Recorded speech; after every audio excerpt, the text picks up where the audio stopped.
Se murió la última pregunta. Mañana a las 10 de la mañana trasladarán los restos de la Nata a la legislatura porteña. Las hijas de la Nata se encuentran en el hospital.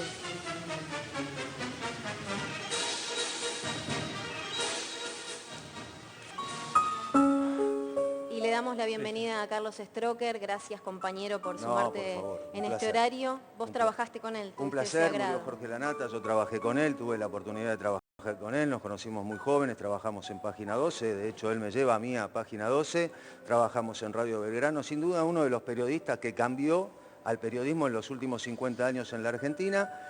Tuvo la responsabilidad de cambiarlo, tuvo la audacia de cambiarlo, sobre todo cuando se creó Página 12. La creación de Página 12 en aquel momento, en la década de los 80, fue una de las decisiones más polémicas que se tomó en el periodismo. Incluso muchas veces nosotros nos reuníamos, yo tenía la posibilidad de estar con él.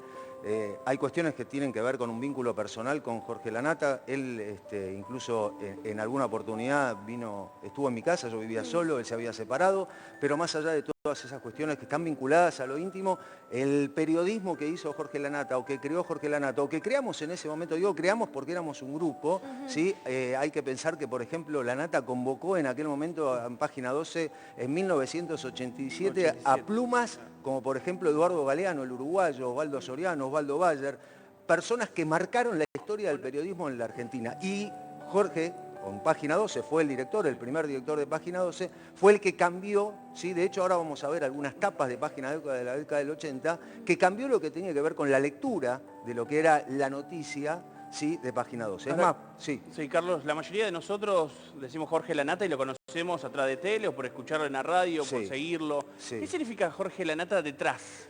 Es que Jorge, Jorge Lanata adelante, sí, adelante de cámara, como atrás, sí, de cámara. Jorge Lanata, es más, cuando Jorge Lanata empieza, no estuvo en televisión. El inicio de Jorge Lanata se da en la radio, el inicio de Jorge Lanata después de la Radio Belgrano en la década del 80, cuando Sí. Radio Belgrano, por ejemplo, estaba considerada una radio comunista por parte de lo que era la conducción política de aquel momento, la década del 80, hay que recordar, salía 1983, terminaba la dictadura militar, ¿sí? Jorge Lanata laburaba con Eduardo Aliberti los domingos a la mañana, también en la década del 80 se hacía un programa que se llamaba Sin Anestesia. ¿Sí? Eso lo que se hacía en aquel momento y eso lo que marcó también fue el cambio de la radio. En la radio no había investigación en aquel momento y tanto Eduardo Aliberti como Jorge Lanata, más Eduardo Aliberti en aquel momento que suma a Jorge Lanata a su equipo, ahí estaba también, por ejemplo, Marcelo Slotoviazda, que hacía economía, María Alvirareses, tuve la posibilidad también de trabajar ahí. Creo que estamos con Tomás Méndez Sí, también, ya está ¿no? conectado Tomás en su espacio también de vacaciones, pero tiene la posibilidad de comunicarse con nosotros. Tomás, gracias, para poder recordar a este hombre que sin ninguna duda cambió la forma de contar, de narrar y de hacer periodismo. Hola Tomás, gracias. ¿Cómo estás? ¿Cómo están los tres? Los quiero mucho y los admiro los tres, así que muchas gracias por el llamado. No, Rochi, en principio me parece que se fue un argentino, ¿no? Un argentino puede ser un periodista, puede ser un médico, puede ser un arquitecto, pero se fue una persona tan contradictoria también como lo fue Jorge Lanata. Todos leímos sus libros, todos de alguna manera nos formamos en el periodismo también gracias a su ejercicio del periodismo, pero mal o bien marcó la historia de la Argentina. O sea, en la mayoría de los libros de historia de Argentina aparece Jorge Lanata, siempre hay un extracto de Jorge Lanata. No recuerdo cuál libro fue que relataba precisamente lo que recién decía Carlos. Carlos decía que Jorge Lanata empezó en Radio Belgrano, Sí. y en Radio Belgrano sufrió su primera censura, que le hizo Raúl Alfonsín. Yo creo que Lanata ahí trabajaba con María Laura Santillán. Y creo, su primera censura... Tomás, Sí. en ese momento estaba trabajando con, si no recuerdo mal, con Eduardo Aliberti. La primera censura que viene parte de Raúl Alfonsín, del gobierno de Raúl Alfonsín, 1984-1985. El vocero presidencial era Nacho López, Ignacio López, que acaba de ser homenajeado como una de las personas más importantes también del periodismo. Era él y Nacho López. Hay que recordar, Tomás, que en esa época todavía había censores para la prensa, que era lo que había, Sí. era la herencia de la dictadura militar. Lo hubo siempre, Carlos, Sí, es verdad. porque de hecho Jorge Lanata en su contradicción se vio de alguna manera invadido por la censura de Néstor Kirchner. Néstor Kirchner también lo censuró. Yo creo que ahí es cuando Jorge Lanata se estructura de su rol periodístico ideológico, si se quiere, de estar de un lado el periodista superhéroe, el periodista que siempre está a favor de la mayoría y que no representa a las minorías. Lo dejó de hacer con Néstor Kirchner porque Néstor Kirchner no entendió el ejercicio del periodismo. Él venía de la dictadura y la dictadura supuestamente era todo lo contrario de la democracia y se empezó a dar cuenta que no, que a 2 años de haberse finalizado la dictadura era censurado por Alfonsín y después por Néstor Kirchner. Néstor Kirchner lo censuró y lo llevó para otro lado, lo pateó afuera del río. Tomás, ¿crees que la censura le importaba realmente a Jorge Lanata, sabiendo que él muchas veces dijo, por más que me censuren, me haga juicio, yo voy a seguir siendo Jorge Lanata y sé de dónde vengo? Lo que pasa, Lucas, que sí te importa porque te dejan afuera de tu actividad. El periodismo sin televisión y sin radio no es periodismo, como decirte un automovilista sin auto. O sea, ¿cómo no le va a importar? Era su trabajo, era su vida. Jorge Lanata encontró su identidad en el periodismo. Recordemos su historia, su infancia. Jorge Lanata encontró su identidad y fue admirado por el periodismo que hacía. Yo conozco perfectamente cómo fueron sus negociaciones para poder irse de la Argentina en ese momento en que lo censura Néstor Kirchner, porque le habían encargado de hacer algo que él no quería hacer.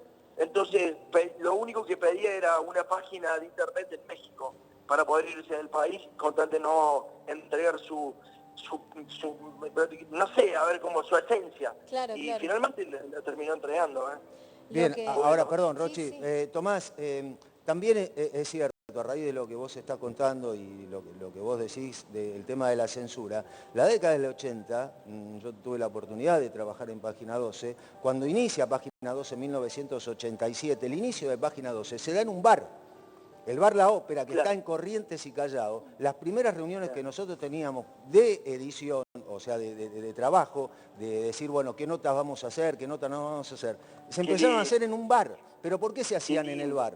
Porque en el bar vos podías mover constantemente. Entonces, por ejemplo, si vos la hacías a las 6 de la tarde, después te levantabas y te ibas a otro bar, porque si la hacías en una oficina, muchas veces corrías el riesgo de que alguien viniera a decirte, no, mirá, no lo podés hacer, te golpearan la puerta, te amenazaban. Entonces las primeras reuniones que se hacían de Página 12 se hicieron en el bar La Ópera. Ahí es donde se concretó. Y, por ejemplo, hay testigos hoy que están vivos, ¿no? Por ejemplo, Osvaldo Soriano, que ya falleció, que participó, Osvaldo Soriano, uno de los mejores escritores de la Argentina. Walter Gubar también, ¿no? Walter Gubar se suma después. Walter Gubar tuvo la posibilidad de hacer un suplemento, el primer suplemento de investigación de Página 12 que llamaba Etcétera, ¿sí? Ese lo conduce Walter Gubar. Pero antes de eso, en la reunión, ¿sí? Por ejemplo, participaba Horacio Berbisky. Que estuvo enfrentado en los últimos años, a esas reuniones participaba Horacio Berbisky. Otra de las personas que participó en esa reunión, que estuvo en ese lugar, en ese bar, el bar La Ópera, Corrientes y Callao, todavía existe ese bar, ¿sí? Estaba Tomás Eloy Martínez, uno de los mejores escritores, por ejemplo, el que hizo el mejor libro de Evita para muchos, Tomás Eloy Martínez, un gran escritor, ¿sí? un integrante de la literatura importante en la Argentina, iba a esa reunión, o sea, te sentabas en un bar y de pronto te encontrabas con Osvaldo Soriano, Lanata, Berbisky, y a lo mejor había otra persona que vos no sabías ni quién era, que era el responsable de hacer el departamento, o crear el departamento de fotografía de Página 12. Qué lindo, qué hermoso. Pero esas son las cuestiones, ¿no? Ahora, Tomás, si tuvieras en una palabra, ya para ir cerrando con vos y agradecerte este tiempo, si tuvieras que describir en una palabra, ¿qué nos deja Lanata? Lanata nos deja en claro que el poder en Argentina es un poder jodido y que puede cambiar cualquier cosa. Lanata no había dejado hasta mediados de los 90 la sensación de que el periodista podía ser un superhéroe y que los argentinos podíamos tenerla, y al final de su carrera nos deja que todos somos esclavos del sistema. Básicamente es eso, digamos. Era la chance, la posibilidad de ser superhéroe, a terminar aceptando que todos somos de alguna u otra manera esclavos de un sistema que es jodido, pero bueno, que es en el que vivimos. Bien, gracias, Tomás. Que disfrutes mucho. Un Feliz beso año. Gracias. Chao, también. Bien, y estamos en vivo y en directo, chicos, trabajando desde el Hospital Italiano, en donde en este momento se encontraban las hijas. Hace un ratito también la veíamos a Elba salir. Agustina Binotti está acompañando a la familia desde el lugar. Y vamos con vos, Agus. Bienvenida. Rochi, Muchas gracias. Hola Rochi, Lucas, ¿cómo están? Sí, bueno, decirles que dentro de este lugar están las hijas, están Lola y Bárbara, están tomando decisiones de lo que va a pasar con los restos de Jorge Lanata. Elba Marcovecchio se retiró hace ya una hora acompañada por unas amigas y entendemos que lo hizo para también poner un poco de paño frío, ¿no? Ellas tienen una relación muy tirante, han tenido muchas denuncias cruzadas. Pero bueno, lo que importa hoy es cómo van a seguir los restos del periodista. Tenemos entendido que mañana 10:30 de la mañana lo van a velar en la legislatura porteña, pero atención, no está confirmado. Al parecer le propusieron a la familia la Casa de la Cultura, pero en las próximas horas esto se va a estar determinando para poder, confirmar, para que la gente, para que los colegas, la gente que lo admiraba, pueda ir a darle el último adiós a Jorge Lanata, que falleció hoy a las 3 de la tarde acá en el Hospital Italiano a los 64 años. Y bueno, algo importante, había tenido una recaída muy fuerte, fue vuelto a internar el viernes pasado y hoy no resistió más ya su cuerpo y murió pasado el mediodía. Agus, además de las Sí. hijas, ¿saben quién está o están solo las hijas ahí afuera, dentro de lo que es el Hospital Italiano? Mirá, no lo tenemos con certeza. Yo me imagino que están Andrea Rodríguez y Sara Stuart Brown, que son las mamás de cada una de las hijas, tanto de Lola como de Barbarita, por el cariño que tenían con ella, porque siempre las acompañaron. Ahora no lo tenemos confirmado. Yo me imagino que es así porque son grandes confidentes de sus hijas, siempre estuvieron con ellas acompañándolas y entendemos que están dentro con ellas, pero esta confirmación aún no la tenemos. Estamos esperando que terminen los trámites, terminen el duelo, ¿no? Terrible llegar a este lugar y encontrarse con su padre muerto y recién vamos a poder tener información concreta. Sí sabemos que, bueno, estaba Elba en su momento y ella decidió retirarse, que pese al dolor y apenas podía caminar, la llevaban sus amigas casi en andas, decidió retirarse de este lugar para, bueno, tener un marco de piedad, ¿no? Con las hijas también. Sí. Agus, disculpame la interrupción. El tema, las hijas, tengo entendido que están adentro y son las que van a determinar si efectivamente se hace en la legislatura o en la Casa de Cultura y son ellas las únicas que van a resolver cómo es el trámite para sacar a Jorge, al cuerpo de Jorge del Hospital Italiano y trasladarlo a la legislatura. Tengo entendido que después del velorio Jorge quería ser cremado. Creo que va a ser cremado el cuerpo de Jorge después del velorio que se hace en la legislatura o en la Casa de la Cultura. Quizás está con nosotros Emma Herrera. Gracias por acompañarnos. Emma, ¿sabés, tenés información sobre qué va a pasar con el cuerpo de Jorge Lanata? No, la información es la que estaba dando Agustina, que todo esto está en un contexto de un enfrentamiento legal que tenían las hijas con Elba Marcovecchio, que se había dado en el último tiempo, pero hay muchos ofrecimientos que están haciendo para dar otros lugares. Mencionaba Agus el tema de la Casa de la Cultura, teniendo en cuenta la importancia que representa Jorge Lanata para el periodismo y en términos culturales, ¿no? Porque más allá de lo que comentaba Carlos, los libros de historia que ha escrito Jorge Lanata han sido muy interesantes y han sido muy esclarecedores para tener una mirada y por eso hay tantos ofrecimientos en torno al lugar donde va a ser la despedida, pero por lo visto entonces, según lo que confirmaba Agustina y recién Carlos, serán las hijas quienes tendrán la última palabra. Ahora, frente a perdón, esto. Rochi, recordemos que esta disputa, como dice Emma, judicial, en septiembre o en octubre, si mal no recuerdo, en octubre, la jueza falló a favor de que la hija mayor pudiera decidir y tenga la misma, digamos, jerarquía de decisión que Elba. Entonces, bueno, este va a ser un momento complicado, pero tiene la posibilidad ambas legalmente.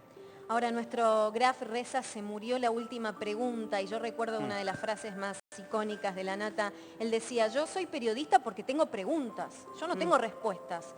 Yo tengo preguntas, si no sería crítico, sería religioso, sería político. Yo soy periodista, Lu, y bueno, vos sos periodista y a la vez cubrís justamente todo lo que tiene que ver con la política. Un hombre que se metió en la política y que la desafió al poder, desafió a los políticos. ¿Cómo lo ves vos? ¿Cómo lo analizás? Qué importante, Rochi, justamente porque de eso quería hablar, ¿no? Porque si bien muchas personas lo admiran desde el punto de vista periodístico, del mundo del periodismo, pero también del mundo de la política, y por eso no quiero dejar pasar que ya hubieron varios dirigentes del PRO, de la coalición cívica, incluso del oficialismo, incluso el propio expresidente Mauricio Macri, que también se estuvo manifestando por la red social por X, también Patricia Bullrich, bueno, muchos de ellos hablando de la admiración, ¿por qué? Porque A ver, Lanata fue uno de los principales periodistas que se animó a hablar de corrupción en la República Argentina y hablar con muchas pruebas, con mucha investigación, con mucha vehemencia, porque no cualquier persona en ese momento se paraba frente a la corrupción, ¿no? Se animaba a los poderosos de turno, a presidentes de la nación, a gobernadores, a ministros. Jorge Lanata creo que en ese sentido marcó una forma de hacer comunicación política que es para muchos de nosotros, te puedo decir que es como una guía también en la forma de hacer periodismo. Todos aquellos que queremos a la República Argentina, queremos buenos políticos en la República Argentina, es importante visibilizar las causas de corrupción. No sé, Carlos, también cómo lo ves respecto al tema de la política. Bien, Agustina, seguís trabajando desde el hospital, lo podemos ver a pantalla partida, la imagen de la puerta, por allí salía Elba más temprano, el deceso lamentablemente fue a las 3 pasadas de la tarde. No vimos ingresar a ningún otro familiar, a ningún amigo, entiendo que todos están muy conmocionados con la noticia, muchos de ellos también referentes del periodismo. Agus, ¿cómo sigue la situación? ¿Cómo es el clima en la puerta del hospital? Bueno, acá la salida de Elba fue en total silencio, ¿no? Ella no quiso dar testimonio de nada, ni sus amigas. Sí salió otra de las amigas más luego en otro auto frente al estacionamiento y nos confirmó esto de las 10:30 de la mañana de mañana que se la velarían en la legislatura porteña. Bueno, el gobierno de la ciudad nos informa que no, que podría ser en la Casa de la Cultura. Es algo que lo que estaba diciendo recién bien Emma, ¿no? Lo van a resolver la familia en las próximas horas dentro de las propuestas que les brindan.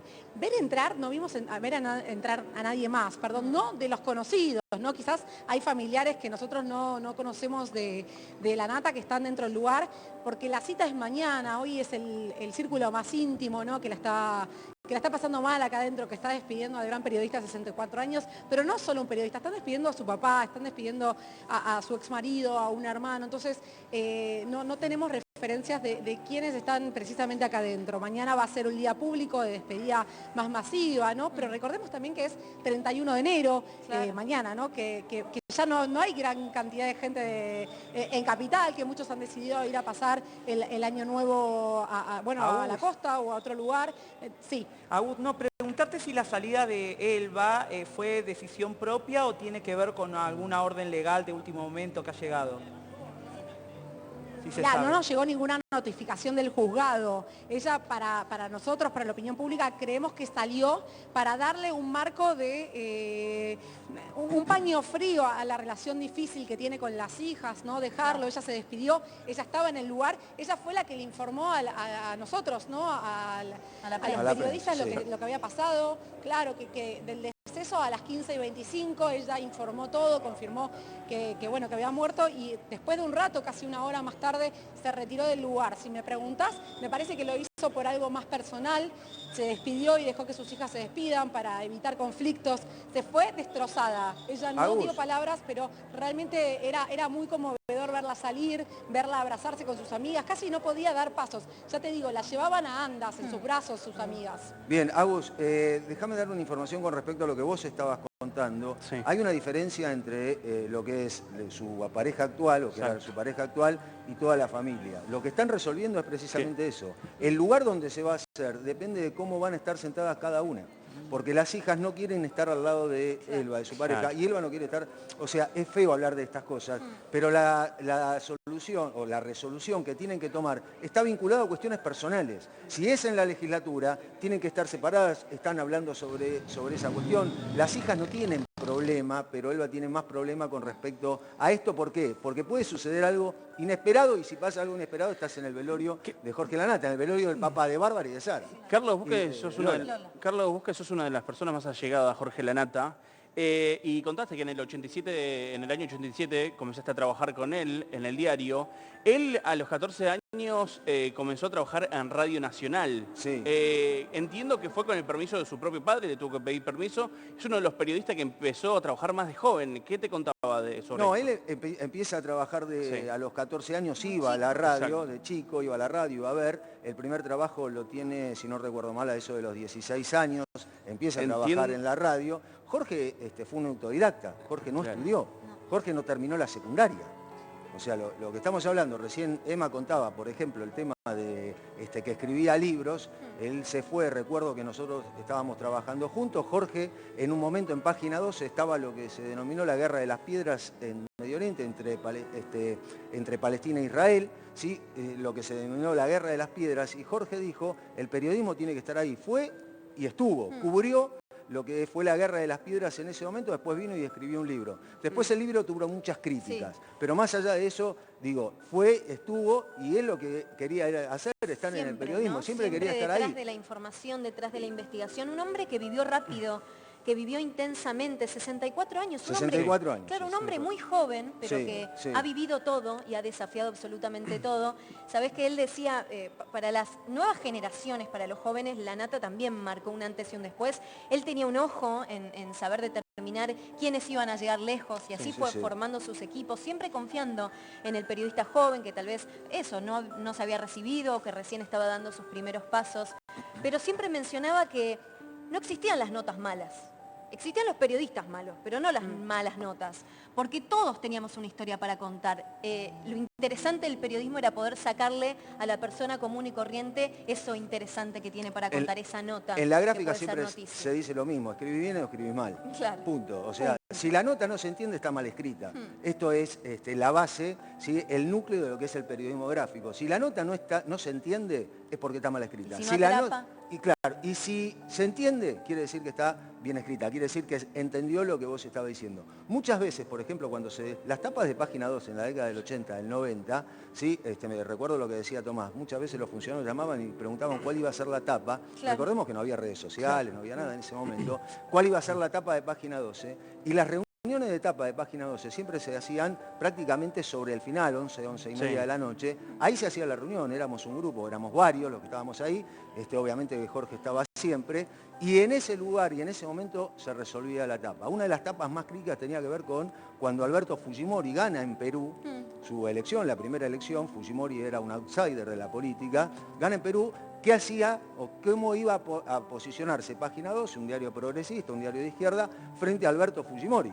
Porque no sabía si eras un progresista o no eras progresista. Y la tapa de Alberto Fujimori fue cuestionada hasta por el propio Fujimori, porque no era crítica, pero también miraba con un sesgo, después obviamente fue verdad, un sesgo de lo que podía llegar a ser. Hubo una sola edición del diario Página 12 que no se terminó de redactar 2 horas antes de su edición, que hoy nos contaban que fue 48 horas antes porque Jorge La Nata había decidido poner un agujero en la página del diario. Sí, salió con un hueco en el con un hueco. Exactamente. Salió con un hueco en el medio porque en ese momento había habido un problema con respecto a la policía y la policía era como un disparo. Era como un disparo. Entonces el hueco, el agujero, vos tenías todo alrededor, tenías la página del diario y en el medio del agujero, como si hubiese sido una bala. Representaba el orificio de la bala. Exacto, representaba el orificio de la bala porque en ese momento había un problema con la policía. También hay que recordar lo que pasó con Cabezas, el fotógrafo en aquel momento, en el 97, si no recuerdo mal. Cabezas cuando muere, cuando asesinan a José Luis Cabezas, también había que posicionarse en ese lugar y había que contar cosas.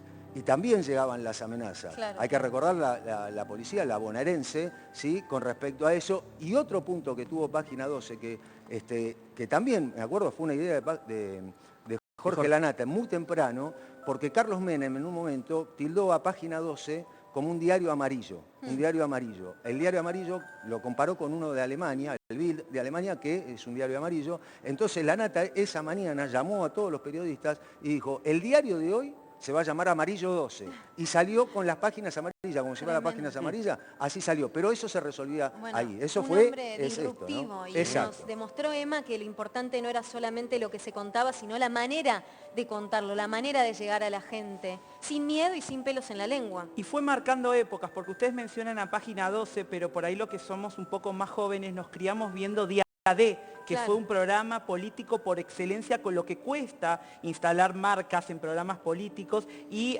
acá, repito lo que mencionabas vos, cómo tenía ojo para ver a determinados colegas que fueron trascendiendo, Marcelo Lotoviazda, Ernesto Tenenbaum, María Julia Oliván, todos que fueron también teniendo sus propios programas, y recuerdo, por ejemplo, en la entrevista a Barrio Nuevo, donde Barrio Nuevo le lleva una declaración jurada en blanco y él le dice, si la tuya es blanca, la mía es transparente, le dice, sino también el programa que tuvo en América de entrevistas con Charly García, ¿no? Que fue muy recordada, marcó una época en distintos soportes. Claro, totalmente. Emma, 10 minutitos faltan para las 6 de la tarde, enseguida vamos a seguir trabajando desde la puerta del Hospital Italiano. Es un